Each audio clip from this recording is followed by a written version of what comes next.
Hello future humans, it's Najee Coach here, and today I'm going to be talking about a response that was given that I don't think is going to be uncommon, because I've actually heard that from other people, but it just came again recently on the forum, where going through the data, looking at the human faces that are available in the Sample Sort program on the Rosetta Stone of the Human Soul website, link below, but going through the large volume of it, he was saying that the endurance feat, which is the purpose, in his psyche, how did he feel that? It's very interesting. There's correlations here between this and some of the Olympic sports that Jailene and I are watching in preparation for the upcoming Winter Olympics, and there's a lot of intense endurance events there.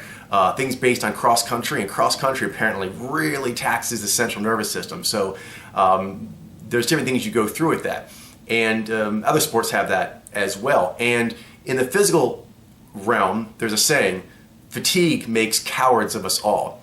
You'll get a lot of doubt demons jumping on you as you do endurance events. This also happens if you fast, but you can get through them. You get through them, get through the darkness, get through the pain, and then there is wondrous, spiritual enlightenment rewards on the other end, but you have to go through those kind of dark nights of the soul. So here, with the collaging in the Sample Sort program, there is a lot of visual and mental endurance, a lot of watching and a lot of processing what you're watching. So with that, this person was talking about the thing that he was really struck by is the sort of pain, the toxicity, basically, the sadness of things that this person didn't say, but I've heard these sentiments said before, the bad things humans do, the potentials they don't reach, the relationships they could have that are wrecked, the ill uses of their wondrous gifts for things that seem so lowly and pointless and damaging, and so on.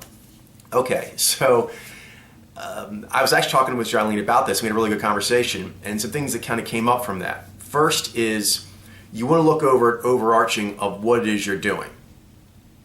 And that is, in this case, it's looking at the Mojo phenomenon, but I'll say it's about human data, studying any large collection, ongoing discovery of some kind of human data. That particularly, I'd say, I'll just give that clean right there. But then I'll say on top of that, if it involves where you can see it as a point in the story, in the motif. For example, genetics and DNA study, that definitely is part of being human. Those are human data points. But on the other, when they relate to humans, obviously DNA. But on the other hand, if you are doing certain subjects that may, for example, be related to particular genes, particular DNA that is being tracked that has to do with things that play out in a story. You have a certain skin pigment, you have a certain testosterone level, you have certain sexual, plumbing and so forth. Things that play out very directly in the motifs of human interaction, but your study of it is relating to this. This can be economics, it could be anything where you are studying the visible habits of humans and why they have those habits. Things that, are relevant to the premise that this activity being observed, the human condition activiti, observing it and then trying to figure out what's making this happen. When you do this, you're really going to be taxing yourself in a mental way, but also a spiritual and emotional way, because you're basically connecting with humanity and you're connecting with lots of stories. And so maybe people experience this. You can watch movies or news or something and you're getting these stories and they're moving you, but then you're like, that's enough. I've watched enough hours of this, enough days of this, months, years, whatever. But after you're like, I've watched enough of this, I'm getting overwhelmed with it.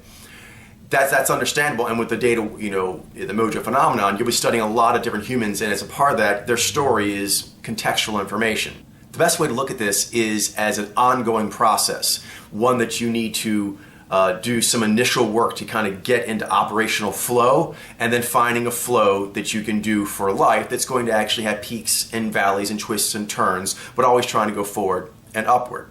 All right, so with that said, this is the most kind of moving data points to work with, data points that directly relate to humans being humans.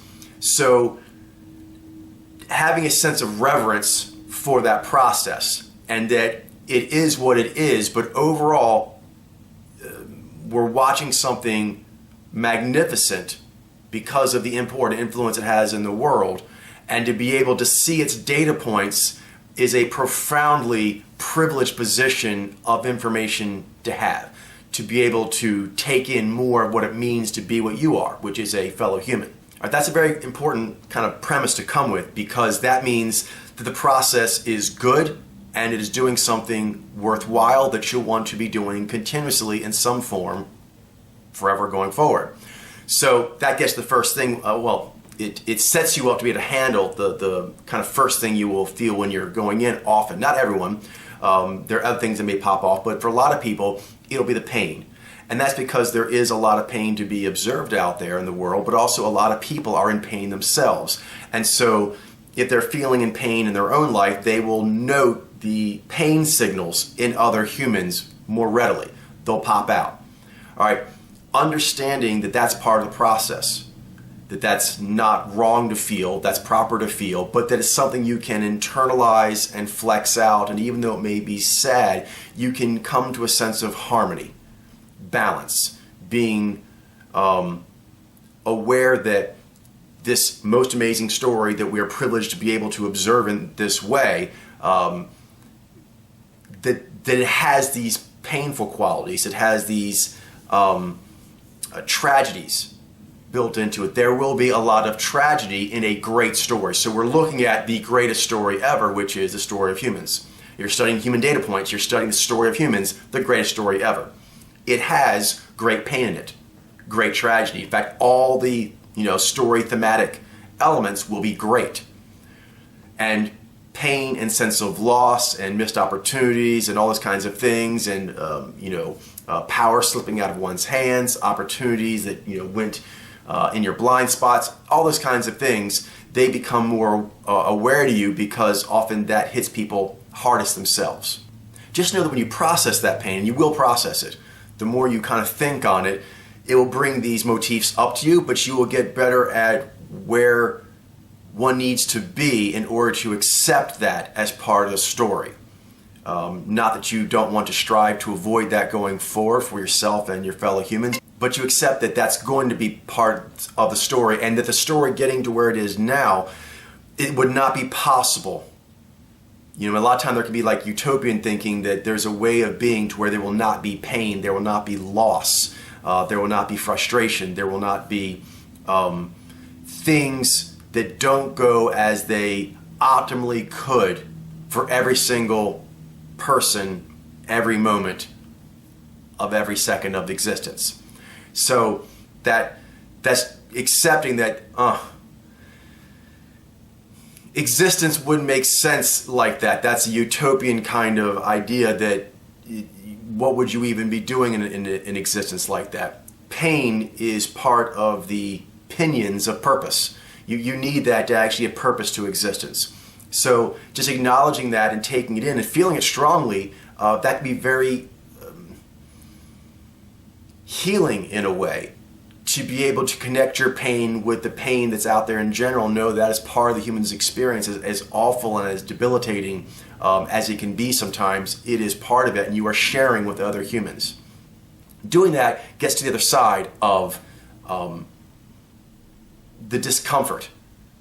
You know what I mean? And it'll always sort of have this, sadness or heaviness to it, but it is, in a way, needed for the greatness of the human story overall, because all stories of greatness have tragedies and loss and pain as a part of them. Obviously different periods were worse. In human history, there's no doubt that there are periods that are worse than other periods, and so if you're like, I'm in a bad period of this, you're like, oh, that sucks extra. Yes, but that's still part of the story, and you can bear that nobly and understand how that plays out in the rest of the story, and come to a sense of peace that is something that will always be, and you're going to want to fight it, and you're going to want to not contribute to it being stronger. you're going to have a harmonious resistance. All right, other things you can do is that you can look for other things. Once you realize, oh, that's there, and you're getting to where you can accept it's part of a process and you're beginning to process it yourself, you can look for other things and realize there are other signals that you can choose to go on. Because sometimes some of these strong signals might hit you and you have a certain inclination to seeing them and it just kind of grabs you. Accept that that's going to be part of it and then process that and get that better into flow. And then you can start looking, as soon as you get a little freed up, psyche processing power, start looking for other things like things that make you laugh, things that make you smile, things that make you proud. There are humans out there that do things that are very, like, wow, we can say, hey, a human did that, right? If we're talking to aliens, that are like kind of at our consciousness level, but just different, we'd be like, hey, humans did that. We can. There are things you could do to brag on a human for their humaneness, their courage, their cleverness. So looking for things that you do find enjoyable, and the more you look for it, the more you'll see it. And the more you see it, the more you'll see more subtle signs of it, or ones that maybe you were tuning out, you weren't ready to see. So look for it and see it, and then keep doing that and enjoying that reward of, oh, look at these humans make me laugh. And if it's not those humans all the time, it's just moments. But collecting all these moments of humans actually being pleasing and understanding yourself, you're a collection of, your better and your worst moments. And obviously you want to pump up your good moments and try to make them more of you and make that towards what you're leading with, as it should be. Try to coax that out of the data you're seeing. Seeing, the possibility of, if they knew this or they did this or something else, it could be better. And there are things here already that show signs of better parts of humans I like. Start getting an eye for that, and that those palate signals will get stronger. And what you are able to observe in an immersive way, that is your reality, that is your existence. So just like you want to be able to pay attention to the more subtle signals of the physiological cues so you can read better what you're seeing, being able to read the more subtle signals sometimes of things going well. For example, and be aware of this, in like relationships they say, and right now it's like a relationship to the data, this human data, is to have a successful relationship. There's a number of 5 to 1. You want 5 positive encounters to every 1 negative. And so if you even go to 2 out of 5 that is negative, already that's actually becoming a problem. And more than that is even better, 10 to 1 or something. So just be aware that painful signals can seem like they are more of the data than pleasing. Pleasing, well, that's nice, but you can forget the good parts easier. And the painfuls, and this is good, so you always have a very keen appetite for good. But you want to wake up that keen appetite because there are those data points to enjoy and explore. Another thing is kind of feeling a connection to the overall history and legacy of the human species. And a lot of times, again, this gets back to the painful thing, but here looking at them like a historical context, is that the atrocities that humans have done and the incredible, degradations they've gone through, a lot of times, because of other humans doing it to them, that really can stand out in human history. And a lot of times that is the fodder for, entertainment. Stories and whatnot are based on those motifs and, those motifs being overcome. And that's important so that people know that that can be part of existence and you must actually do things to overcome, or it can be really bad if you don't. But if you really look at it from a high level, humans are so much more advanced than they were, 10,000 years ago, 1,000 years ago, 100 years ago. And in each generation, people think that things are going backwards. But if you really look at human history, it has consistently been moving forward in peaks and valleys, and there have been certain drop-offs, dark ages here and there. There are multiple dark ages. Yes, but it keeps going forward. We wouldn't be where we are as far as being Homo sapiens if there was not continual success of higher consciousness, higher communication, higher relational understanding and fostering. If those things weren't being done, we would have not gained the clear advantages we have over earlier hominids.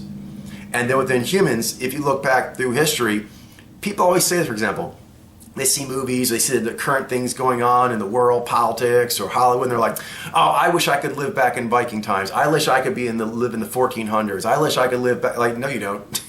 And if you do, you're a minority, and rightfully so, because no one really wants to move to the past, because guess what? You can easily do that.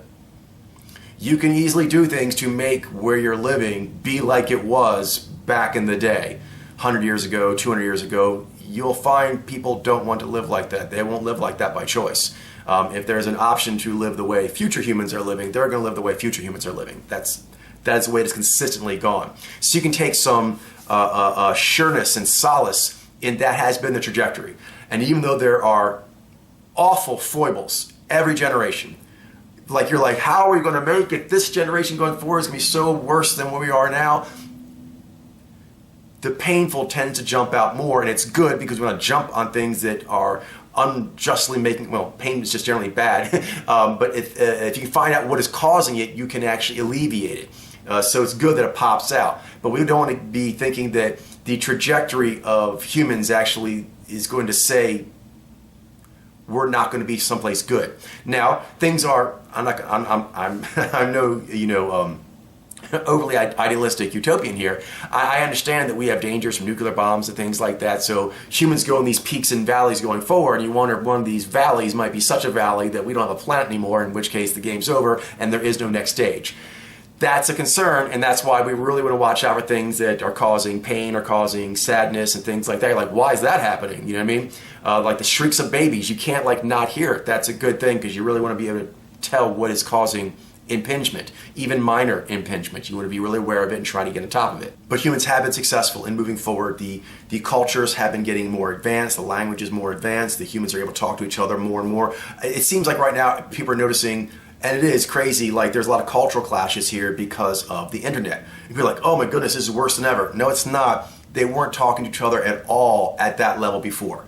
So what we're seeing is the fallout of these cultures talking on a higher, more one planet, one species way than before, and they're kind of freaking out a bit, but that's because we're making a bigger, better party.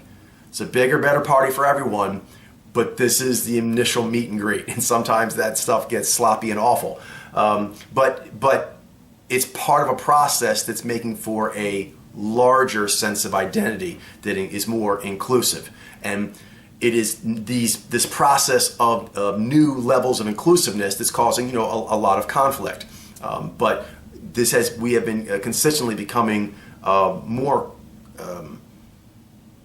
aware of the rest of each other and trying to figure out how we can live with each other in productive harmony. So when the pain, you're feeling that from looking at the data, know that that is part of it. It is also temporary, and that this is part of a process, one that is awesome, because of what it is. I mean, standing compared to other species and what other planets most likely have going on with them, we are in a very, stellar position, ha ha ha. But also that our evolution has a track record of success, not just success of survival, not even, surthrival, but flowering.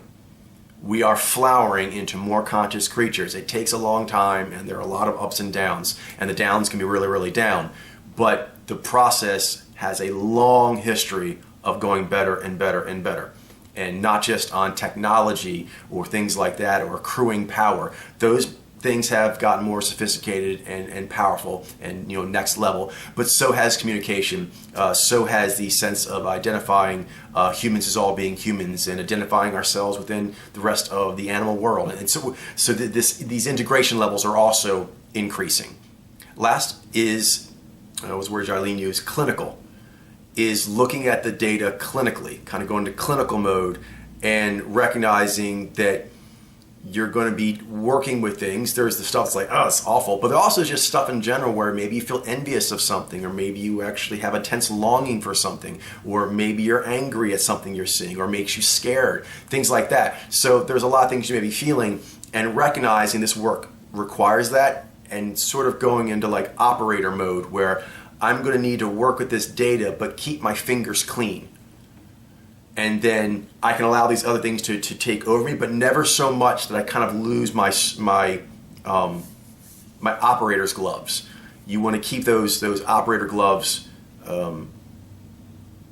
and sort of like the discipline that goes along with mojo reading, keeping those things in mind gives a sense of doing duty by best practices, and that this is work, noble work, but it's work that needs to be done. There's a way that it's done, and that can steal you in engaging with data that's going to be highly moving. You kind of go into operator mode, and you operate with the data, and you measure out and control and sequence a bit how you playlist it. Yeah, you kind of like you organize it, and you go through it, and you control a bit how you let it come in and hit you. Doesn't mean you hide from those things that are going to move you. You allow them to happen, but you take charge of that. You manage how it's going to hit you, and you're like, okay, we're feeling that. We felt a lot of pain. That's good to do, but now we're going to do this. And you kind of like, you treat yourself like a tool that is doing this work, and you actually need to rotate it onto different signals and do different things to make sure you are keeping yourself in prime working order. And that is a good focus to have that can help balance out the focus of the pain and how it relates to yourself, and how difficult that can be to internalize, and actually how rewarding it can be. That's an important process, but so is this doing the work correctly, being clinical about how you operate. Just like if you have like a psychedelic experience, a shamanic experience, it's good to have some grounding, some things to kind of like one count on, like I said, the one of like the legacy. I can count on that. It has been going well, even though it has seemed really crazy awful at certain periods. I can hold on to that.